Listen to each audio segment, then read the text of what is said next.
It's a sense of giving someone something. We know so many people loved Sergeant Randy Sandy. These images from 2007, when he told us about being injured in Afghanistan. From the time I took the anthrax shots to the time I got to Walter Reed, I lost over 60 pounds.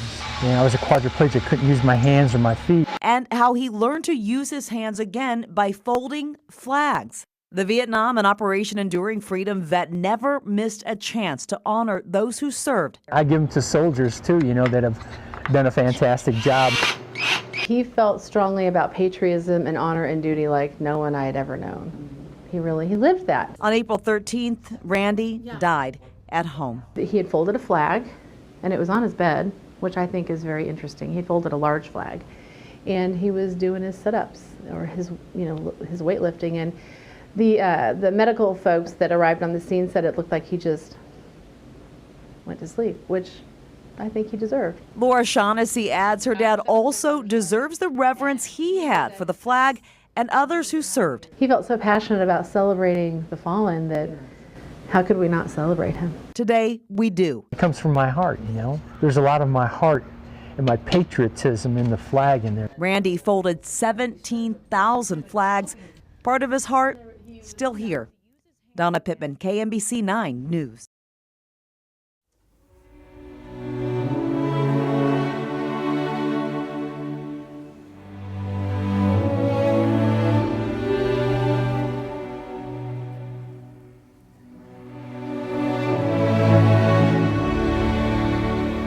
Airman First Class Randall Kent Sandy, United States Air Force, Vietnam. Randy also served during the Gulf War and in Afghanistan during Operation Enduring Freedom.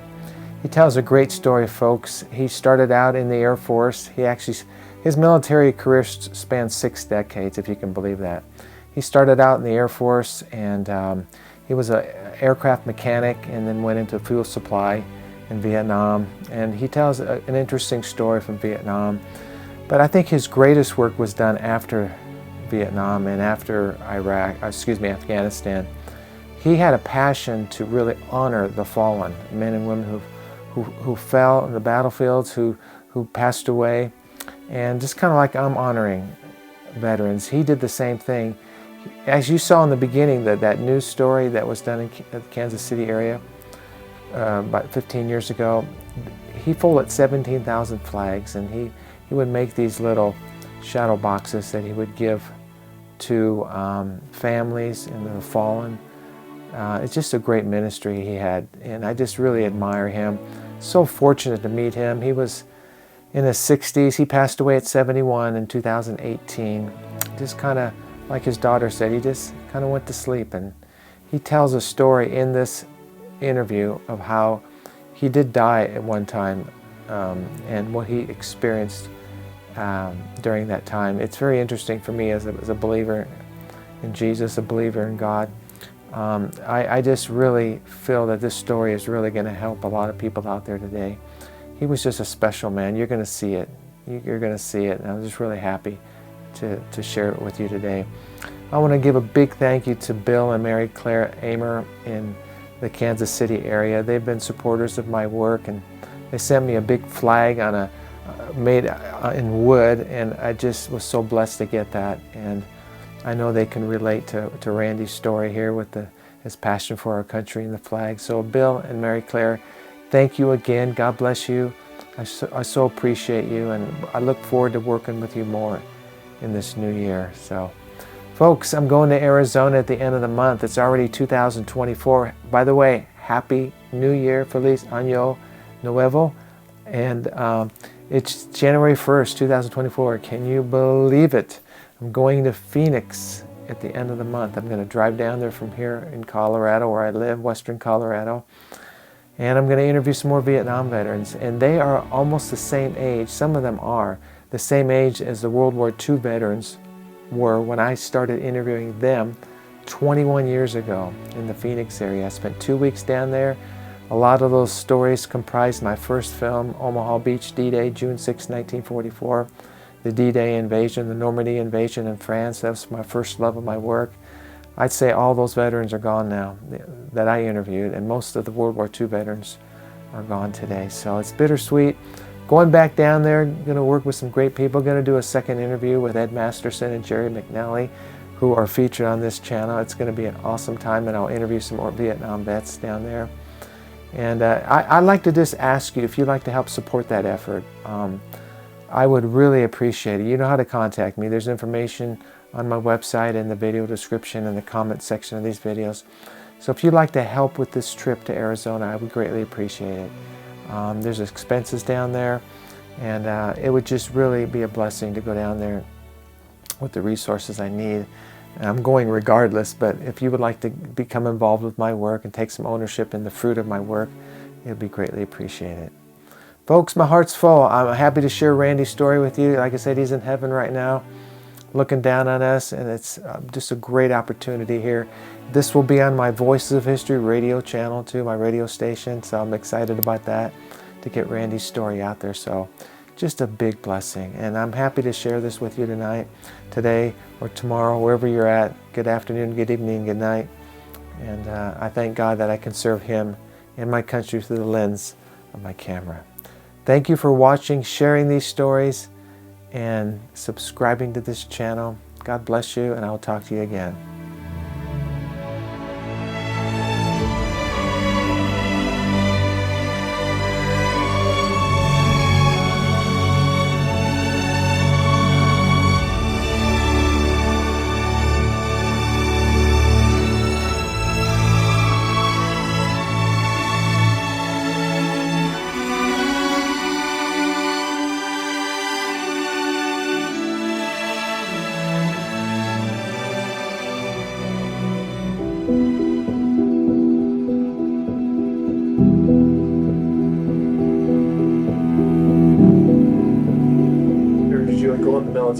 I joined the military. My mom didn't want me to join the Army because she didn't want me to come back in a body bag, is the way she saw it. So I went and saw a recruiter. I chose the Air Force, and I scored high on the test because it was very important that my mom wanted us to get a good spiritual education and good education. So I went to Walther Lutheran High School, and I was working for a General Telephone System after I got out of high school, and Mom called me one day. It was the 13th of January of '66. She says, "You got your draft notice," but I already seen the person, a recruiter from the Air Force, and he says, "Well, I'll have to get you out ASAP," because I was waiting to get out by March. And then he says, "You're going tomorrow morning. You're leaving tomorrow morning." So I had to quit work. They gave me a quick salute and everything, and I was on my way. I went to Lackland Air Force Base. What year was that? That was '66, so January of '66, 14th of January '66. So what all did you know about Vietnam before you went in? Did you hear a lot of things? Or? Yeah, the thing about the school I went to, they always updated us on the Vietnam War and the way politics was playing in with the Vietnam War and all that.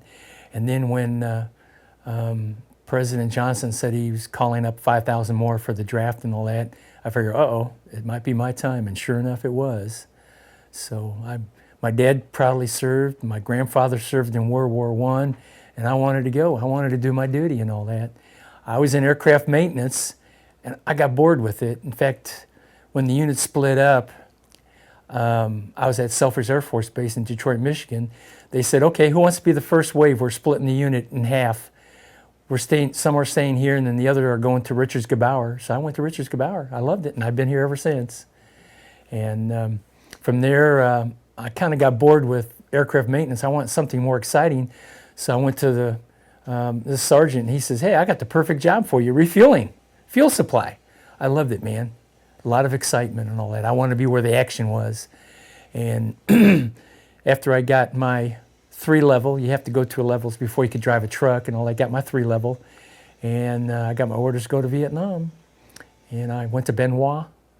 And tell me about when you arrived in country, what you saw, smelled, felt. I mean, what was the experience? Well, the first thing you get off, I got there in June of '68.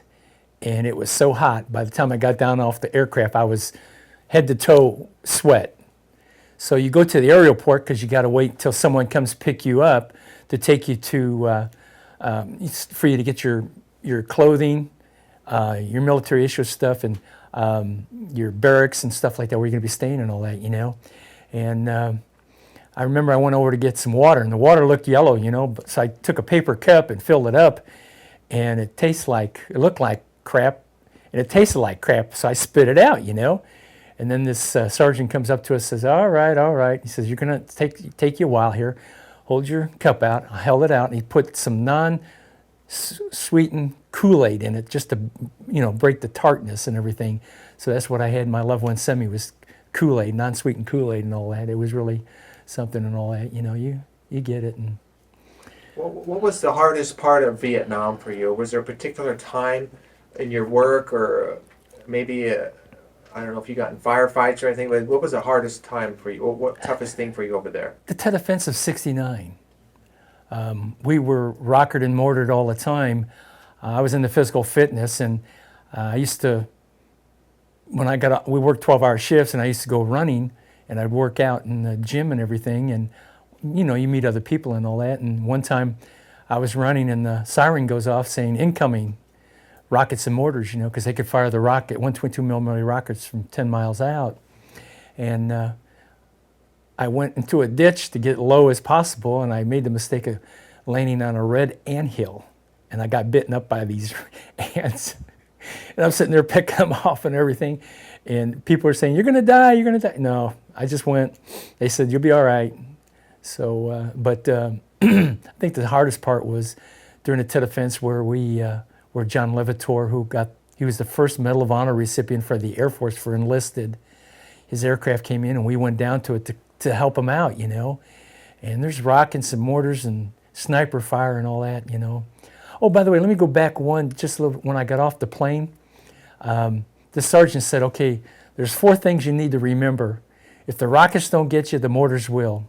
The mortars don't get you, the snipers will. If the snipers don't get you, the women will. Because the disease was really, some guys went home with their gonads in a plastic bag. I don't know if I can say that or not. But it's the truth, man. I've seen it. So you know, many years later, even today, you hear a lot of things about Vietnam, and sometimes there's like a negative overtone about it. But I've done a film on Vietnam, and it's a very positive image of the Vietnam veteran, who he was and is today. So, yeah. Looking back now on the war, I mean, what do you think our countries learned from Vietnam? I mean, have we learned anything from that war? Yeah. Someone asked me one time what the difference between Vietnam and Afghanistan. I said, well, you didn't really have to worry about religion like you do in Afghanistan. But in Vietnam, you know, Mama San could be cleaning your hooch up one day and out there firing at you the next day. And you'd see a lot of people, if they looked suspicious, they'd be kind of like, we had our bladders, and they were right on the secondary perimeter, the 3 bladders of fuel. But they never hit our fuel, but they always hit our trucks. Of course, they were yellow, and they had a little Buddha Hill and everything. I'll have to make sure you get a picture of that. But we used to get a lot of sniper fire from Buddha Hill all the time. And what I liked about it was the camaraderie, you know, your backup. And you always depend on your friends and all that, your buddies, I should say. Your brothers is what we call it, and everything. And I had an incident where one of my buddies was shot and everything, and carried him and everything, and I didn't care. And I wanted him to be okay, you know. I didn't want him to go home in a body bag, you know. And that's how much you care, you know. There's a difference. And you meet a lot of very interesting people when you're over there too, you know, from different places like New York, California, you know, wherever. So.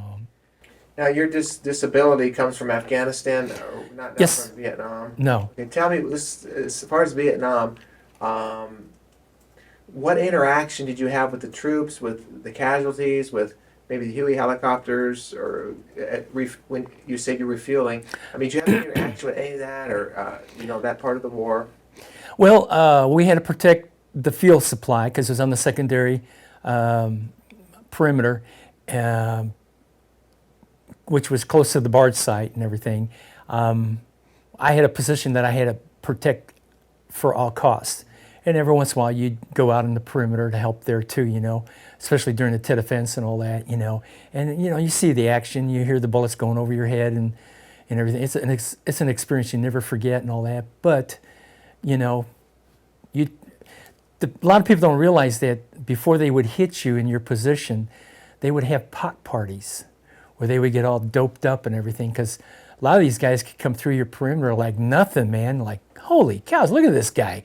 And you'd shoot them 3-4 times and they'd still keep coming because they're drugged up so much and everything. Drugs were a big thing there too, but, I didn't have any dealings with that. But talking about the VC or the North Vietnamese? the VC, yeah. Sounds like the Korean War. They said a lot of those Chinese were drugged up too, and they same type of thing. Well, that goes back to World War II. Hitler was the same way. He got his buddies from, he had to get that one regiment from Russia to, to protect Berlin and all that, and the only way they did was give them meth, so it's sad, but, And now, in Afghanistan, tell me the story. You were in the reserves, you got called up. What did you do with that in Afghanistan? I was the first sergeant, and we had 2 first sergeants. And were you active this whole time? No, I was reserve. No. I was, all these years, right. Wow. And what I did was I wanted to go back and become a professional. So in 1983, May of 83, I enlisted into with the 325th General Hospital at the time. I wanted to be a lab technician. As long as my school pertains to my job career in the Army, they pay for it. So I became a phlebotomist at St. Luke's, and then later on I got into becoming a lab technician, and then when I worked for Physician's Reference Lab, I worked in, they asked me, because of my leadership qualities, I don't like being just your ordinary this and that, I want to be the best, and I was. Because Dr. Curley came up to me, who owns Physician's Reference Lab, and says, Sandy, how'd you like to work in surgical pathology? I said, here I am, and I went. I passed the little test they gave me and all that.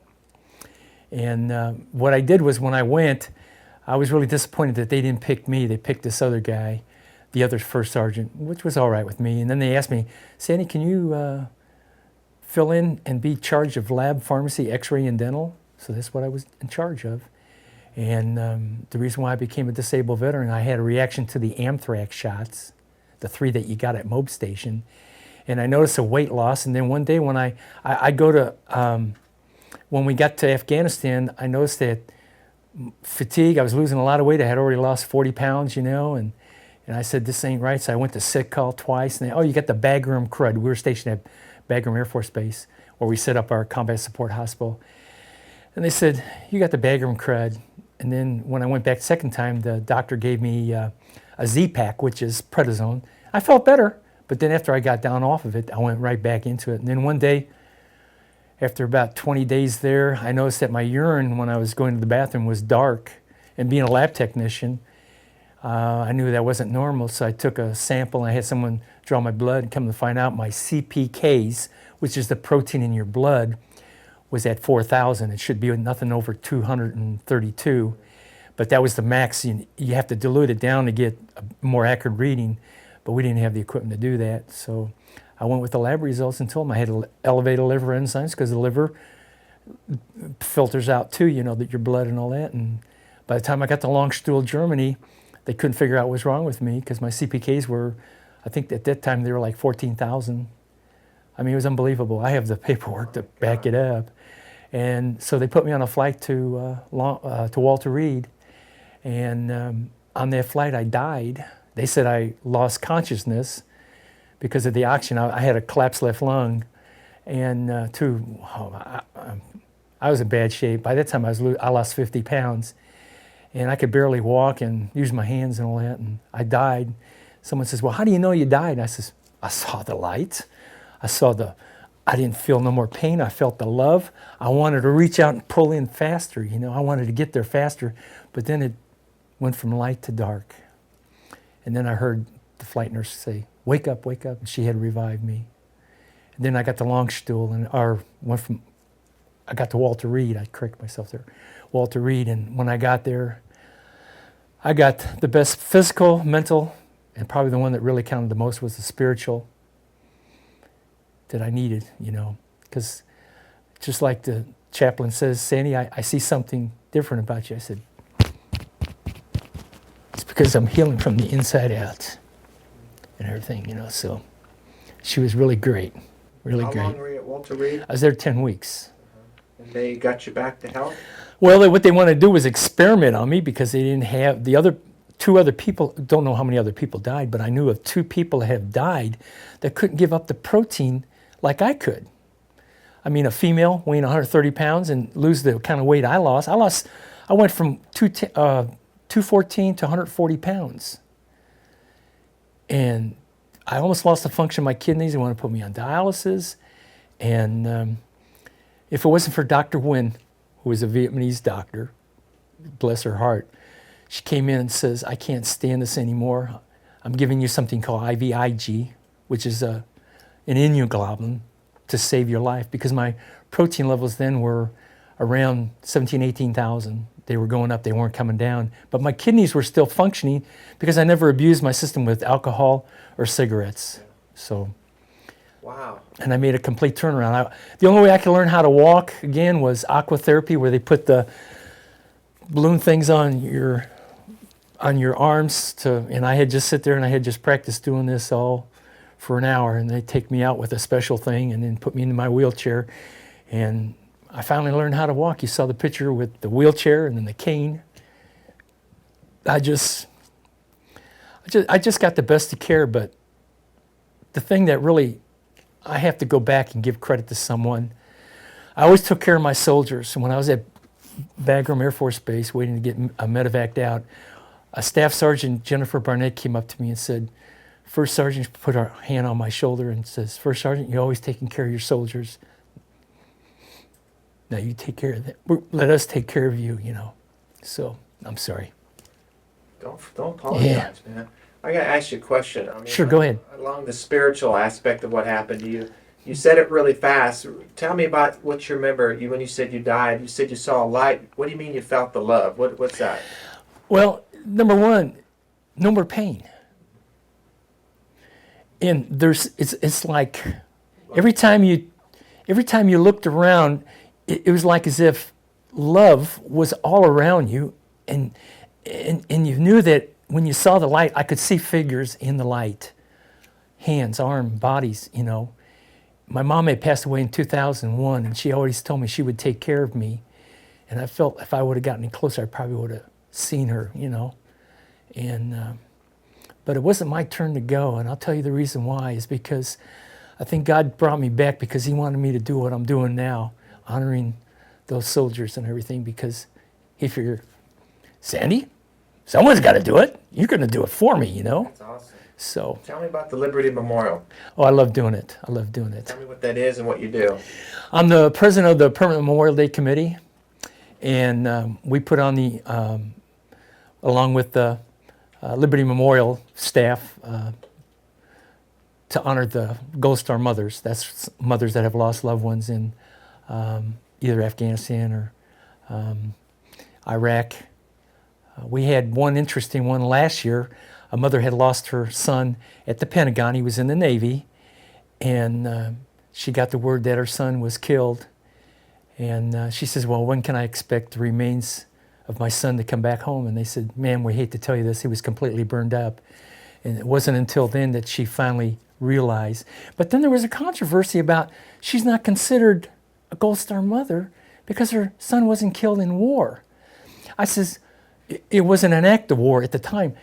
And so I went back and I told him, Christy Green, and I told him, I said, let's compare that to Pearl Harbor. We didn't declare Pearl Harbor war on Japan until the next day. So you can consider that. I said, no, we're going to honor this mother no matter what, which we did and everything. And I just can't see why people consider that not a Gold Star mother, man. Terrorism to me, anything, any act, someone giving up their life for this country and all that. So, What knowledge do you have of World War II with the Gold Star mothers? And weren't there like blue stars and signifying somebody in the military and silver stars, or was it just gold stars? well, it was the blue stars represents that you have a loved one overseas. And I was married at the time, so my wife at the time could display 2 stars, blue stars, meaning that my son and me were overseas at the time. And he got back home before I hit Walter Reed, which worked out beautiful because he came to see me and everything. I forget what year it was, but I think it was after World War I. They came up with the thing about the Gold Star mothers. I could be wrong, but I'm pretty sure it's World War I. And it really didn't kick in until World War II and all that because of all the casualties of World War II. Unbelievable. And they get special recognition and everything. And they get a special flag and all that. And every once in a while you'll see one. I live on Blue Ridge and I'll go down Blue Ridge, and I think there's one time I saw one and I stopped to give the mother, who never answered the door, and I figured, well, maybe she just wants to be left alone and all that, but I was going to give her one of my shadow boxes and everything, so, but... So, I mean, you're 63, you said right now. Right. You're in good health now? You're doing good? I still have flare-ups where my protein has gone up to 7,000 and stuff like that. I had to be put on IV therapy and to kind of get it down for 6 months. Once a month I have to do it. Cytoxin is the IV therapy. I could have flare-ups, and I've got the best civilian doctor, Dr. Box, and the VA just takes fantastic care of me too with my medication and all that. I can't complain. Dr. Ross is outstanding. And and some of the medication I'm on Imuram, and it causes skin cancer. I've had to have a lesion taken off here and in my ear too and everything, and some of the docs from KU come down to do that kind of stuff and everything. So they all have my shadow boxes. Wow. Yeah. So, you saw the documentary yesterday. Oh, it was fantastic. Stories that are being recorded. How important do you think that is, and how important is that to share it with our younger generation? They don't know what it's like.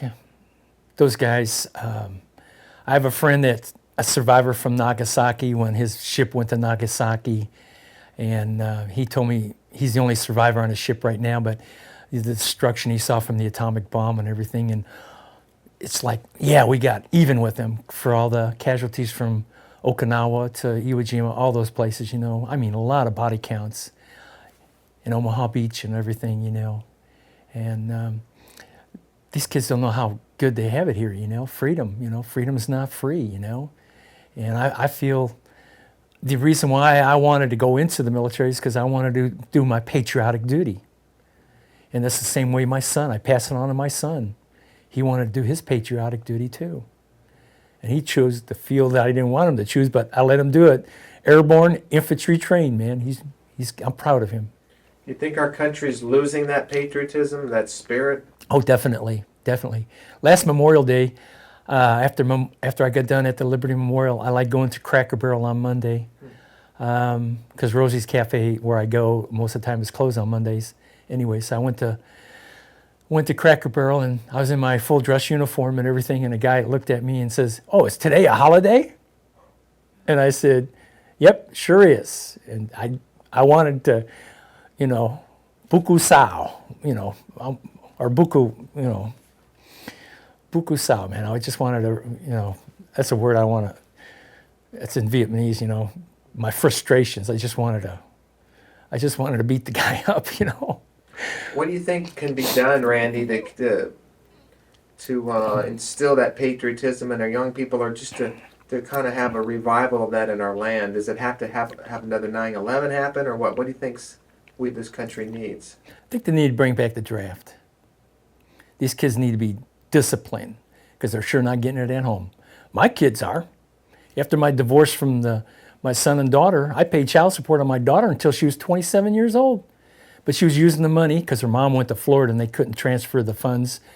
So she was using the funds. She has a master's degree. She has her own business and all that. She does counseling. And she always comes up to me, "Dad, let me see if you're okay." And I said, "Yeah, you're okay, Dad. You got it all, together and all that."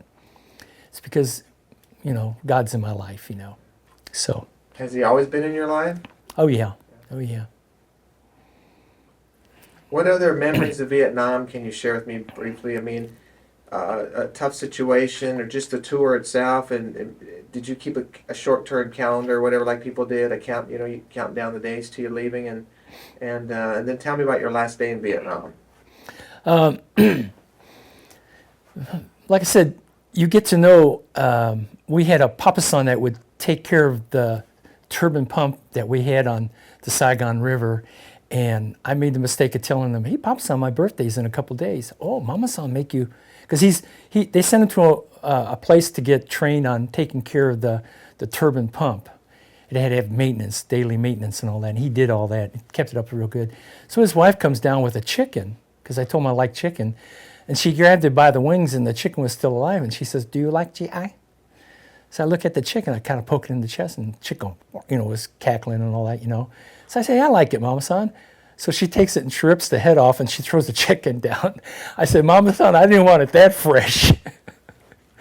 But before I left, they did so much for us. He did so much for us that we had ration cards. I used to give him my cigarettes. I didn't smoke, rations to him, and he would sell them so that he could buy things, and then he would bring things from the market. His wife would bring these little Vietnamese watermelons, which are about that size, and the Vietnamese bananas, because I love fresh fruit and everything. And before I left, I bought him a TV. I had a ration card for one TV, and I bought it and I gave it to him. So I had to sneak it off, but since we were in, the guards said, go ahead and go. We know you guys are in refueling, That's how I got it off base. Hope I don't get in trouble for that. But no, I'm just kidding. I do a lot of editing. No, that's okay. But I remember when you get short,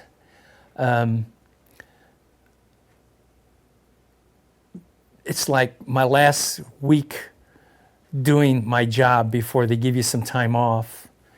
You went around and you say thank you to your friends, whether they be the Ranchian aircraft people that flew the Agent Orange aircraft. You get to know a lot of people and all that. And I say, I'm getting short. I'm going home, man, in about a week. And you just hate leaving. I know when I got back to San Francisco, they said don't go out with your uniform on because they'll beat you up. So I didn't even go. I was just thinking of all the people, the friends I left behind. And because teamwork. We all appreciate it. And there's times that we would help them take soldiers off of a helicopter, put them on an aircraft so they could go to a hospital, a field hospital, instead of I should say a general hospital, because they've had their fix up in a field hospital and all that, And so I just hated it. I wanted to go back. I just wanted to go back because of my friends. Yeah. Randy, tell me what the American flag means and represents to you as a veteran.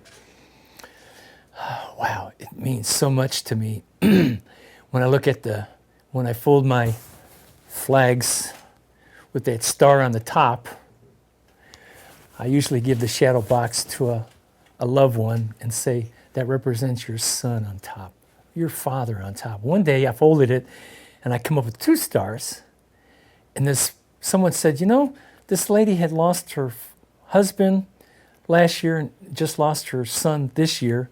So I gave her one with 2 stars, and I said, that represents your husband and your son. Gets to me every once in a while, But it represents us. I think if anybody values the flag, it's a soldier. I know I do. And I fold these flags every day. And someone told me, I bet you $50 you can't fold those little 4x6 flags. They go, see how far? And I put them in shadow boxes too, So, but I've refolded flags for people for burial and all that to get the stars to line up a little bit better because it drives me nuts. So, you might want to tell them anytime they want someone to get that star a little perfect, let me know. I'll be glad to come in and fold it. Yeah. Tell me about freedom. You saw the documentary yesterday. I asked the veterans about freedom. Right. Tell me what freedom means to you, and then the price for freedom. Well, I think probably the most important thing is the price of freedom is always going to be someone defending this country, and they're the ones we need to honor and stuff like that. And freedom is not free. And I just feel like